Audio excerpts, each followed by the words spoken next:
ఈ మనుషులున్నారే మామూలు కాదండి. అయ్య బాబోయ్, ఆదిదేవుడైన గణనాథుడిని భయపెట్టేశారండి.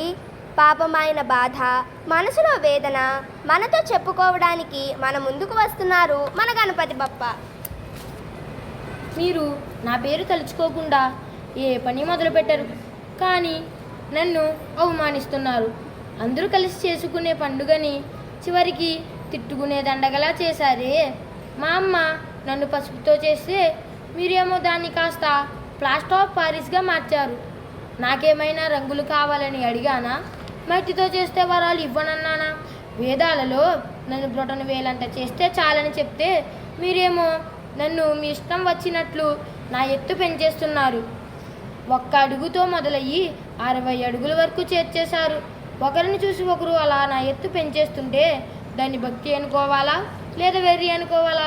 ఎత్తు ఎంత అన్నది కాదయ్యా, భక్తి ఎంత అన్నది ముఖ్యం. పోనీ సంవత్సరానికి ఒకసారైనా మీరు పిలిచారు కదా అని నేను వస్తే ఒక వేద పారాయణం లేదు, ఒక మంచి సంగీతం లేదు, వెకిలి పాటలు వెర్రి డ్యాన్సులు, అది నా పెద్ద చెవులే హోరెత్తిపోయేలా ఉన్నాయి. పాపం నా మూషికం ఆ పాటల హోరుకు దూరంగా పారిపోతున్నాడు కూడా. ఇక చుట్టుప్రక్కల జనాలైతే రోజు అష్టోత్తర సంగీతం ఎలాగున్నా మీరు చేసే గోలకు అట్లా తిట్ల దండకం చదువుచున్నారు. అవును, నాకు లడ్డూలంటే ఇష్టమని ఎవరయ్యా మీకు చెప్పింది? నేను ఉండ్రాలకు బ్రాండ్ అంబాసిడర్ని కదా. మరి ఆ లడ్డూలేంటి, వాటి సైజులేమిటి, పైగా ఆ వేలం పాటలేంటి? అసలు నా కథ రూపమే కాదు, నా ప్రసాదాన్ని కూడా మార్చేస్తారా? ఆ విష్ణుమూర్తికి 10 అవతారాలే కానీ నాకు ఎన్ను పెట్టారో. నాతో క్రికెట్ ఆడించారు, గ్లోబ్ మీద ఎక్కించారు, మోటార్ సైకిల్ తొక్కించారు, నా ట్రెండ్గా మార్కైన బుజ్జి పొజ్జను తీసి 6 ప్యాక్స్ పెట్టారు, టోపీలు పెట్టారు, తలపాక చుట్టారు, సినిమా హీరోలలా తయారు చేశారు. ఆ పరమశివుడు ఒక్కసారే నా రూపం మారిస్తే మీరు ప్రతి ఏటా నా రూపం మార్చేస్తున్నారు. అసలు ఇరుకు రోడ్లు, గతికుల సందులు, దీనికి తోడు ట్రాఫిక్ జాములు.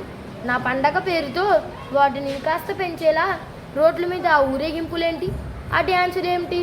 జనాలు ఇళ్లకు చేరలేక నన్ను తిట్టుకుంటున్నారయ్యా. నిన్నటికి నిన్న సిటీ మొత్తం చెట్లు కొట్టేశారు. ఏమిటయ్యా అని అడిగితే నిమజ్జనం ఉంది, అప్పుడు అడ్డు వస్తాయి అంటున్నారు. నాకు అసలు ఆకులు అలములు అంటే ఇష్టం కదా అని తెలిసి కూడా వాటిని ఇచ్చే చెట్లను నా పేరు చెప్పి నరికేస్తే ఇది ఎక్కడి పండగయ్యా? ఇక నిమజ్జనం గురించి చెప్పేదేముంది? నిమజ్జనం రోజు భక్తి ముసుగులో మీరు చేసే పనులు అంతా ఇంత కాదు. నా విగ్రహం వెనకాల వికృతి విన్యాసాలు, హోరెత్తే డ్రమ్ములు, మైకుల రణగొన ధ్వనులు, మీరు వేసే కేకలకి మీ నోటి నుంచి వచ్చే తుంపరలుగా నా మీద చిలకరిస్తున్నాయి, ఊరేగిస్తున్నారు మీ నోటి నుంచి. అందుకే నేను భూలోకానికి రావడానికి ఇష్టపడడం లేదు.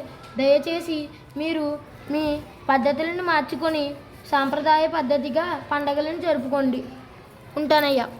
విన్నారు కదా ఫ్రెండ్స్, మన వినాయకుని బాధను. అందరూ కూడా వినాయకుడు చెప్పినట్లుగా పర్యావరణ హిత వినాయక చతుర్థిని జరుపుకుందాం.